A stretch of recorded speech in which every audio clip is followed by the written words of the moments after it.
Hello friends. Covid के इस महामारी के बीच में एक बहुत ही बुरी सी न्यूज़ हमारे बीच में है कि कोविड से जो पेशेंट रिकवर हो जा रहे हैं उनमें ब्लैक फंगस या म्यूकरमाइकोसिस के इन्फेक्शन देखने मिल रहे हैं। क्या है ये म्यूकरमाइकोसिस, कैसे ग्रो करता है, किन पेशेंट पे ग्रो करता है, आइए समझते हैं। तो फ्रेंड्स, अगर आपको हमारी वीडियोस अच्छी लगती हैं तो आप चैनल को लाइक कर दें, वीडियो को सब्सक्राइब कर दें, और अगर आपका कोविड रिलेटेड कोई भी क्वेश्चन है तो आप वो कमेंट बॉक्स में क्वेश्चन अपना पूछ सकते हैं। तो कोविड से रिकवर हो जाने वाले जो पेशेंट्स हैं उनमें एक नई प्रॉब्लम शुरू हो रही है, जिसे कि ब्लैक फंगस या म्यूकरमाइकोसिस कह रहे हैं। जो म्यूकरमाइकोसिस या ब्लैक फंगस है ये अभी ज़्यादा रिपोर्ट होने लगा है। फ़िलहाल दिल्ली के सर गंगा राम हॉस्पिटल्स में कुछ केसेस रिपोर्ट हुए हैं, इसके अलावा गुजरात में कुछ केसेस रिपोर्टेड हुए हैं और इनमें डेथ भी हुई है कोविड से ठीक होने के बाद इस ब्लैक फंगस या म्यूकरमाइकोसिस की वजह से।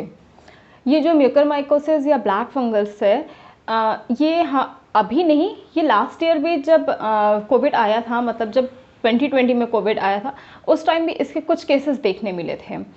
म्यूकरमाइकोसिस उन पेशेंट्स में ज़्यादा दिक्कत कर रहा है जो पेशेंट कोविड से जस्ट रिकवर हुए हैं या जिनमें स्टेरॉइड का इस्तेमाल ज़्यादा हुआ है। आपसे हर डॉक्टर की एक अपील रही है, जितने भी गवर्नमेंट की गाइडलाइंस है ये उनमें भी अपील रही है, हम अपनी वीडियोस में भी आपको अपील करते हैं हमेशा कि कोई भी दवा डॉक्टर की रिकमेंडेशन से ही लें, अपनी मर्ज़ी से डॉक्टर नहीं बने। अगर आप होम आइसोलेट भी हैं तो डॉक्टर की बताई हुई दवाइयाँ ही लें। कहीं ना कहीं दवाइयों की लापरवाही की वजह से भी ये जो म्यूकरमाइकोसिस है ये ग्रो कर रहा है। बहुत ज़्यादा स्टेरॉइड के इस्तेमाल से ये ग्रो कर रहा है। क्या है, आइए डिटेल में समझते हैं। ये जो म्यूकरमाइकोसिस है या ब्लैक फंगस है ये माइसिटीज़ ग्रुप का है, मतलब म्यूकोमाइसिटीज़ ग्रुप का एक फंगस है जो कि अमेरिका के एक स्टडी के हिसाब से ये 1 लाख लोगों में से सिर्फ 20 लोगों में अफेक्ट करता है। मतलब कहने का है कि उन लोगों में अफेक्ट करता है जिनकी इम्यून सिस्टम बहुत ही कमज़ोर होती है या जिन्हें किसी तरह की कोई बीमारी होती है जिसमें इम्यूनिटी कम हो जाती है। जैसा कि हम सब देख रहे हैं कोविड में लोगों का इम्यून सिस्टम बहुत कमज़ोर हो जा रहा है, इम्यूनिटी बहुत घट जा रही है, शरीर बहुत वीक हो जा रहा है। इस वजह से ये फंगस बॉडी पर अटैक कर रहा है। इस फंगस का जो अटैक करने का है वो पहले ये आँख या नाक से शरीर के अंदर एंटर करता है। एंट्री के बाद में ये उस एरिया में इन्फ्लामेशन कर रहा है, मतलब वहाँ पर सूजन कर रहा है, अपने नंबर ग्रो कर रहा है और वहाँ के आसपास की जो ब्लड वेसल्स हैं उनको हार्म कर रहा है। ये फंगस इसके बाद में हमारे ब्रेन में जा रहा है और ब्रेन में जाके मेनिंजाइटिस कॉज कर रहा है। ये फंगस किसी भी ओपन वुंड या कट से भी एंटर कर सकता है शरीर में।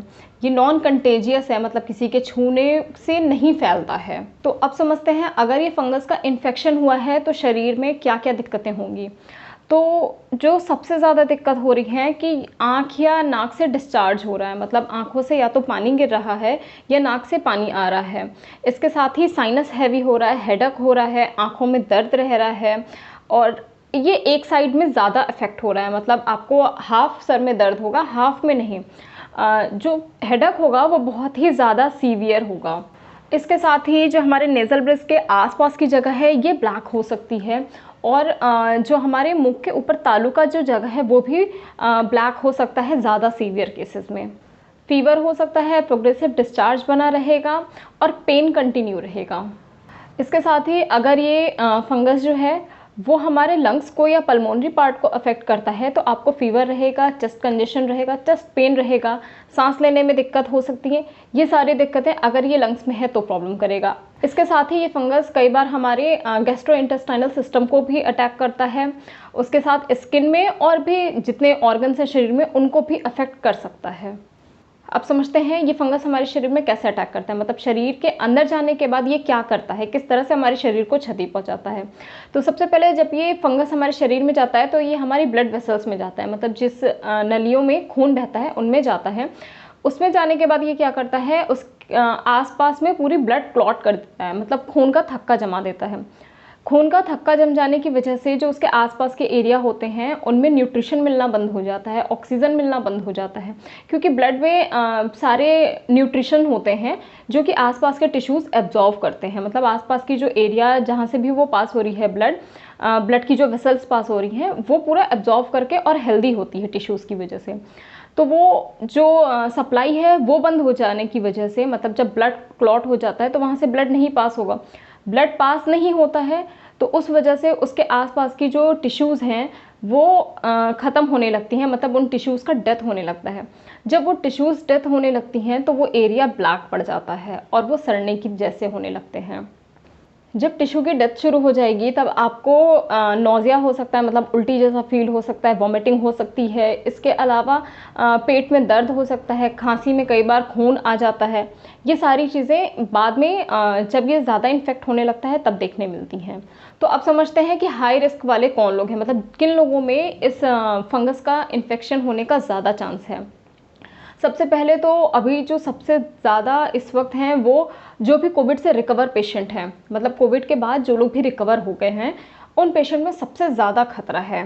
मतलब आपकी कोविड की रिपोर्ट नेगेटिव आने के बाद भी इस इन्फेक्शन को होने का आपका खतरा बना रहेगा। इसके साथ ही कोविड में जिन लोगों की बहुत ज़्यादा स्टेरॉयड चली हैं, मतलब स्टेरॉयड ट्रीटमेंट जिन्होंने लिया है, इसके साथ ही वो पेशेंट जो रेगुलर स्टेरॉयड पर हैं, मतलब वो कंटिन्यू किसी बीमारी की वजह से स्टेरॉयड ले रहे हैं। इसके साथ ही वो पेशेंट जो इम्यूनो कॉम्प्रोमाइज़्ड होते हैं, इम्यूनो कॉम्प्रोमाइज़्ड मतलब जिनका कोई ऑर्गन ट्रांसप्लांट हुआ हो, ऑर्गन मतलब चेंज किया गया हो, ट्रांसप्लांट किया गया हो। इसके साथ ही किसी भी हार्ट डिजीज़ या फिर जिनमें भी बीमारी होने का खतरा ज़्यादा होता है, जो किडनी पेशेंट्स वगैरह हैं या जो ब्लड कैंसर के पेशेंट हैं, इन लोगों में इस इन्फेक्शन का होने का चांस बहुत ज़्यादा है। जो लॉन्ग टर्म स्टेरॉयड कंज्यूम करते हैं, मतलब जिनको लॉन्ग टर्म स्टेरॉयड थेरेपी पे रखा जाता है, जिसमें कि मिथाइल प्रेडनिसोलोन, प्रेडनिसोलोन या डेक्सामेथासोन, इन्हें काफ़ी लंबे समय तक यूज़ किया गया हो ओरल टैबलेट्स के फॉर्म में या फिर इंजेक्टेबल इंजेक्शन के फॉर्म में, उनमें भी इस इन्फेक्शन का होने का चांस ज़्यादा है। हो सकता है इस फंगस के इन्फेक्शन होने के बाद में शुरू में वो स्किन नॉर्मल रहे, मतलब कोई भी चेंजेस आपको नहीं समझ आए, लेकिन बहुत जल्दी वो रेड होने लगती है स्किन उस एरिया की, उसके बाद वो ब्लैक हो जाती है। ब्लैक मैंने आपको पहले भी समझाया है, टिश्यू डेथ की वजह से होता है। इस फंगस इन्फेक्शन का ट्रीटमेंट क्या है वो समझते हैं। इस फंगस इन्फेक्शन के लिए जो ठीक होने का रेट होता है वो 50-50 होता है, मतलब 50% है कि आपकी जान बच भी सकती है और 50% है कि आपकी जान नहीं भी बचेगी। जो सबसे ज़्यादा यूज़ होने वाली दवा इस फंगल इन्फेक्शन के लिए है वो है एम्फोटेरिसिन बी। इसके अलावा सर्जिकल डेब्राइडमेंट। सर्जिकल डेब्राइडमेंट का मतलब कि जिस भी एरिया में इन्फेक्ट हुआ है, ये टिश्यू को ख़राब किया है, डेथ किया है, उस पूरे आसपास के एरिया से इन्हें निकाल देना, मतलब उस पूरे एरिया को कट करके उसके आसपास को बिल्कुल साफ़ कर देना कि इस फंगस की ग्रो ना हो और ये पूरा फंगस बाहर निकाल दे शरीर से। इसके साथ ही अगर आप समय रहते इसके इलाज के लिए आप पहुंच गए, मतलब छोटे से भी सिम्टम आने पे, अगर आप कोविड से ठीक हुए हैं या जो भी रिस्क फैक्टर हैं उनमें से आप कोई हैं, और अगर आपको ये फंगल इन्फेक्शन थोड़ा भी फील होता है या इसके कोई भी सिम्टम फील होते हैं या इसके अलावा किसी भी तरह का कोई भी सिम्टम कोविड से रिकवर होने के बाद में अगर आपको फील होता है, तो तुरंत डॉक्टर से मिलें बिना देर किए हुए। समय रहते इसका इलाज करना मुमकिन है। इसके साथ ही इसके इलाज के लिए जो कंफर्म करते हैं, जो टेस्ट करते हैं कि क्या ये म्यूकरमाइकोसिस ही है, उसके लिए एक बायोप्सी सैंपल भेजना होता है। उस बायोप्सी के हेल्प से ही पता चलता है कि ये फंगल इन्फेक्शन है। इसलिए अगर आपको थोड़ा भी सिम्टम महसूस होता है या थोड़ी भी प्रॉब्लम होती है, ज़रूरी नहीं है कि म्यूकरमाइकोसिस से रिलेटेड ही कोई सिम्टम, बट फिर भी अगर आपको पोस्ट कोविड कोई भी, मतलब कोविड से ठीक होने के बाद भी कोई भी सिम्टम महसूस होता है या कोई भी चीज़ अलग सी फील होती है, तुरंत अपने डॉक्टर से मिलें, कॉन्टैक्ट करें और जैसा भी उसके लिए दवा है वो लें, क्योंकि कोविड के टाइम पे बहुत सारी नई नई चीज़ें देखने को मिल रही हैं। जो कोविड की दवाइयाँ चल रही हैं उनके भी साइड इफ़ेक्ट इतने ज़्यादा हैं, हो सकता है कोई नई चीज़ हमारे बीच अभी और आ जाए, इसलिए हर चीज़ पर बिल्कुल निगरानी रखिए और ज़्यादा से ज़्यादा सुरक्षित रहने की कोशिश करें। घर में रहें, स्वस्थ रहें। अब तक कोविड का 100% इलाज नहीं आया है, इसलिए बेहतर होगा कि अपने आप को इन चीज़ों से दूर रखें। सिर्फ बचाव ही कोविड का इलाज है। तो ये थे म्यूकरमाइकोसिस के बारे में। उम्मीद करते हैं कि आप सब स्वस्थ होंगे और घर में होंगे। अनावश्यक रूप से घर से बाहर बिल्कुल भी ना जाएं। अगर जाना ज़रूरी हो तो मास्क का प्रयोग करें। इसके साथ ही सोशल डिस्टेंसिंग को फॉलो करें, एटलीस्ट 6 फीट की डिस्टेंस बना के रखें। अपने घर के बच्चों को स्पेशल एहतियात बरतें उनके लिए कि उन्हें घर से बाहर ना जाने दें, किसी से मिलने ना दें। साथ में उन लोगों को भी जिनकी इम्यूनिटी बहुत कमज़ोर है। Thank you so much. जल्दी मिलते हैं अपने अगले वीडियो में। अगर आपको वीडियो पसंद आई है तो वीडियो को लाइक कर दें, चैनल को सब्सक्राइब कर दें, जिससे आपको आने वाली सारी वीडियोज़ की नोटिफिकेशन मिलती रहे। धन्यवाद।